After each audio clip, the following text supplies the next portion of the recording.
सारा राति अरिजित सिंह को घर सामने कांदुथिले प्रशंसक।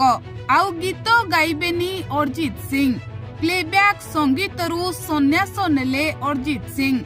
रातिरे उठी आसिले प्रशंसक, कांदिले भो भो होई। गतकाली अरिजित सिंह प्लेबैक संगीतरू संन्यास नेबा घोषणा करिबा परे सारा राति प्रशंसक अरिजित सिंह को घर सामने भिड़ जमाइथिले, कांदिथिले भो भो होई। सारा राति कहूथिले, तुमे संगीत न गाइले, तुम कंठस्वर न सुनिले आमे रही पारिबु नाही। तुम संगीत आमको शांति दिए, तुम कंठरू गीत सुनिले आमे दुख भूली जाऊ।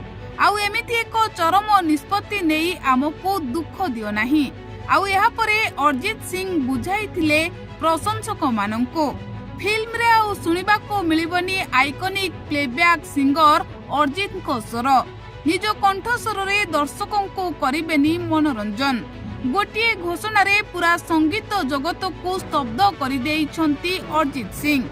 बॉलीवुड रो सबुठु लोकप्रिय और सफल गायकों मध्यरु जने अरिजित सिंह बड़ घोषणा करी प्रशंसकों को झटका देइछंती। बॉलीवुड कंठशिल्पी अरिजित सिंह सोशल मीडिया रे एक पोस्ट करी प्लेबैक सिंगर भाबे नुआ काम नेमे दाही बोली घोषणा करिछंती।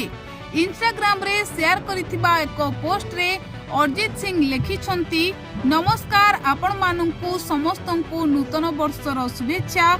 वर्ष वर्ष धरी आपणको प्रेम एवं समर्थन पाई मु आपण माननकु धन्यवाद देबाकु चाहूछि। मु घोषणा करी खुशी हेउछि जे मु आउ प्लेबैक सिंगर भाबरे कोनोसी नूतन काम ग्रहण करिबि नाही। मु एई यात्रा शेष करूछि। यह एक सुंदर यात्रा होइछि। अरिजित को पोस्ट आसिबा मात्रे संगीत जगत एवं प्रशंसक मानक मध्यरे हईचई सृष्टि होइथिला।